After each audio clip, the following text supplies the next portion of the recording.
na. Shout. Di mo lang alam ang aking nadarama pagkapiling ka, honey.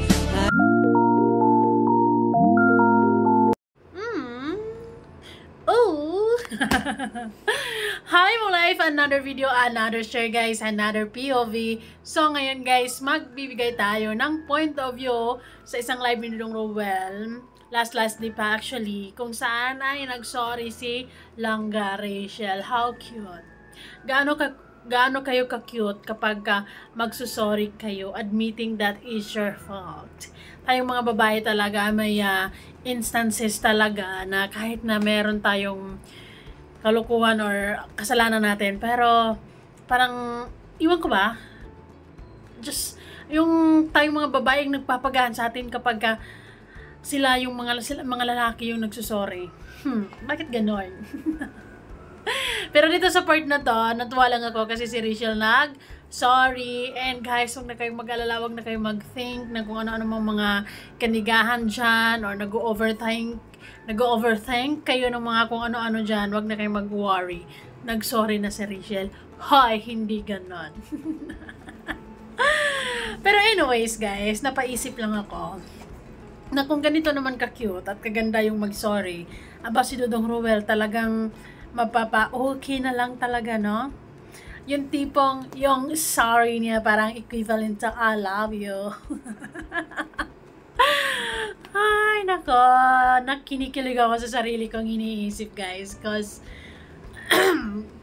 I wanna see yung mga, syempre, for sure, meron sa buhay nila na talagang si Rachel yung may pagkakamali. We don't know kasi wala pa naman silang pinapakitang ganon. Pero, what if si Rachel yung mag-sorry tapos ganito yung mga gagawin niya? Kinakuha ko lang sa TikTok kasi yung mga imagination ko lang to. Sabayan nyo lang ako sa imahinasyon ko for today's video. Anyways, bago ang lahat, don't forget to support and subscribe Kuya Val Santos Matubang at Ida Vlog Kalingap Rabrowell Malalago sa Morales Vlog at sa lahat ng Team Kalingap. Isama na natin sa suporta. Syempre si Pading Rizan Vlogs, Kalingap Awit, Tarigiray, Alex Librada Vlogs, VJ's Kim, Kalingap Victor, Kuya Regan Vlogs, Justin Gary Vlogs, at yung asawa ni Kuya Alex. Guys, nakalimutan ko. But anyways, salamat sa support at pagmamahal na binibigay nyo sa aming lahat, guys. So, ito, nagkukyutan lang ako sa kanilang dalawa, no? Ay, meron na naman akong naiisip kung ano kaya ang naiipit. Kung ano kaya ang iniipit ni Rachel. Ay! Kakaiba yung inisip ko at hindi ko na ibubulgar sa inyo kasi baka kung ano namang kalukuhan niya. But anyways, see the reaction. See the reaction, ha? Cute lang to. Look at this. Yan po, kasi po dito.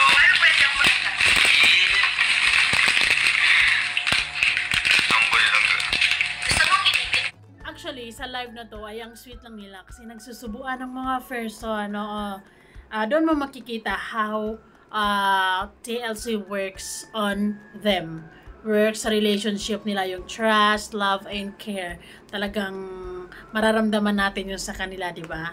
And nagsusubuan sila, well, kumbaga dual purpose. I mean, si Rowell nagla-live, siguro nagugutom din at the same time. Si Rachel naman ay taga-subo. Ay, relationship goals ng mga mag-asawa na yan. Now, let's do this! Sagad yan. Inipit mo yung ano ko. Naman. Ano yung inipit niya daw? Ano yun? Baka kamay. Ano ba kayo? Kamay lang yun. O, ito. Balik natin. Sagad yan. Inipit mo yung ano ko. Tingnan niyo yung reaction ni Rachel. Wag mong sabihin yan. Lagot ka sa akin. Ay. Nakakaloka. Kakaloka kayo. May ipitan ang nangyayari. Silang gari, sila kala niya, vulgar talaga ni Dodong Rowell eh. Magkuha ka sa tingin, Dodong. Anyways, kung ano man yung naiipit, Dong, hipan mo na lang Rachel para mawala yung yayay. Oh my God, nakakaloka. Kaloka. Ay, Ate Nights. Ikaw lang yung naipit na natatawa ka pa ha. Ikaw lang yung naiipit na parang masaya pa. Saan ang hustisya? Dahil mostly naman tayo kapag tayo naiipit talagang kakaiba yung reaction natin. Magagalit talaga tayo lalo na pagka masakit. Pero si Dong Ruel naipit, tumatawa pa. Parang mas pleasure pa yung nangyari sa kanya. Oh. Isipin mo yun, oh. Sakit niyan. Inipit mo yung ano ko. Ano ba kasi yung inipit? Pero anyways, saya na natin. Ang mahalaga masaya sila. Ang mahalaga masaya si Dong Ruel na naipit yung ano niya. Iwan ko kung ano yun. Ha? Ay, Ate Nights. Salamat po. Okay na. Shoutout. Sorry na sorry na po. Ulitin natin. Okay na. Shoutout. Okay na. Ang bilis lang naman pala mag-sorry kay Rowell, guys. Ganon lang kabilis, ganon lang ka-easy.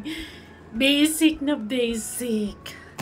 Well, ang haba kasi ng hair ni Rachel eh. Ganyan talaga eh. Mahal niya talaga eh. So, one sorry is enough. At Maglangga, hope to see you in person from Kingdom Saudi Arabia. Sorry na ga.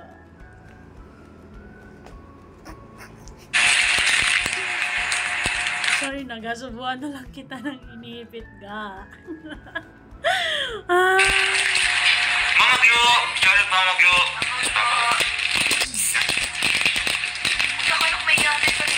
Gabi na kasi. Galit ko yung kutsara. Kutsara ko sa'yo na malaki. Pero pakita naman yung short clips lang. And then may kasalanan ako yung tita. Hindi naman siya actual kasalanan talaga. Nagganyan ko yung kamay niyo. Dong, ano yun? Ay, Mag-sorry ka kay Titay Dong. Magtitiwala na sana ako sa ito yun. Siyempre lang.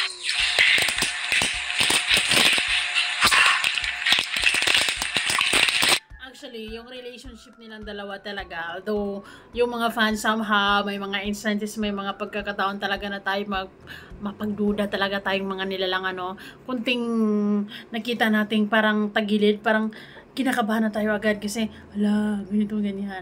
Pero guys, look at yung dalawang to, kung paano nila talagang sinusuportahan yung isa't isa para na marating nila kung saan sila ngayon, di ba? And I believe also na kung anong meron sila ngayon, it's God's gift para sa kanilang dalawa, para sa kanilang pamilya. And I can feel, we can see it na talagang inaalagaan naman nila yung gift na yon, no? It's a blessings. So guys, ang mga sumusunod na video ay kailangan ng patnubay at gabay ng inyong mga magulang kasi alis dyan, wala. Ano did star? Baka sa'yo. To, next. So na ang I love you more. Sorry na, baby ko. What if mag-sorry long life example, kagawa or may kasalanan si Rachel. Tapos idadaan niya sa TikTok na ganito yun siya mag-sorry. Ano kaya ang reaction ni Rowell, no? Cute. Ito sa mga bagay kay Rachel na inborn talaga, yung pagiging cute niya talaga. Hindi na talaga natin yun malalis or magawang pagtalunan pa. Kasi talagang cute. Mga head turner talaga ang person. Isa yan sa lamang ni Rachel. Na yung iba ay yun din yung ikinakagalit nila kay Rachel. Yung pagiging cute. Wala na. May nanalo na. Cute of the year.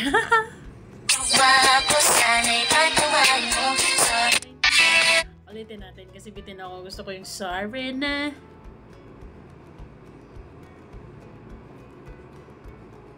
Yan. Gusto na ang I love you more. Sorry na, baby ko. Huwag ka nang magtampo. Dodong Ruel, huwag ka nang magtampo. Kung ano man yung naipit. But anyway guys, to be clear, wala pong tampuhan ang dalawa ngayon ha. Kung ano man yung naipit, wala lang yun. Ano na yun? Okay na yun. Nagsorry na silang ganon. Natuwa lang ko sa mga TikTok niya na may mga naiisip lang akong point of view sa utak ko na kapag like for example may nagawang kasalanan si Rachel, we don't know kung anong particular na kasalanan yun, pero idadaan ni Rachel sa TikTok ang pagsasorry. Tapos ganito siya, ganyan ka sexy, ganyan ka cute. Ano man nagawa ko, sana'y patuwain mo. Sorry. Talagang si Ruel, sige na lang ka, okay na. Wala na, wag ka na mag-alala dyan. Sige na, kasalanan ko na, hoy. Magaan na ba ang iyong paghinga? Tulad nito. Yung parang yung point of view sa kanilang dalawa, yung tipong may tampuhan sila. Siyempre, walang kibuan. Tapos biglang mapatanong si Rachel through TikTok, magaan na ba ang iyong paghinga? Bumalik ka na sa akin. Wala. Ang likot-likot ng naisip ko. Bumalik ka na sa akin. Dahil hindi na dadala ni Rachel sa sorry na, bebe ko, na. Tapos yung isa, hindi nadalas ni Ruel sa ganito. Yung paghinga, bumalik ka na sa akin. Kung sakali lang hindi nadala ni Rachel sa ganon, ito na ang next move, pang malakasan.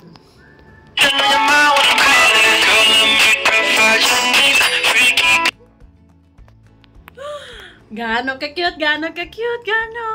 Tapos, diba? Na-imagine ko lang kung anong magiging reaction ni Dudong Ruel kung ganyan din ka-cute yung relationship naman. Pero somehow, may mga ganyan talagang pagkakataon na meron naman talagang tampuan sa isang relasyon, diba? Hindi lang Rochelle, ay kaming Wow Life, minsan ay meron. Pero hindi ako magagaganon. So sorry. Naisip ko lang yun. Pero what if, may mga pagkakataon na idadaan mo naman kasi sa shared post. Kasi si Rachel ganun idadaan niya sa shared post, sa pa-TikTok. May mga ganun pagkakataon siya, diba? Naisip ko lang.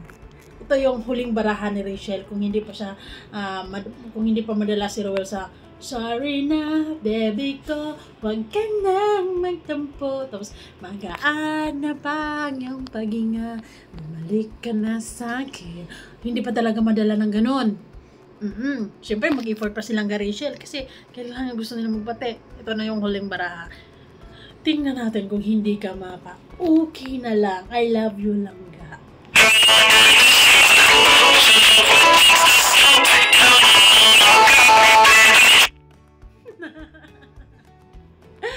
Ayan guys, those are mga TikTok ni Rachel na gusto ko lang i-share sa inyo dahil nakukitan ako, nagagandahan ako at meron akong mga naiisip. And yon, so kayo, anong mga naiisip nyo ng mga idea, mga point of view. Anyways guys, thank you so much for watching and see you guys all on our next video. Embrace positivity and avoid negativity. Bye. Okay.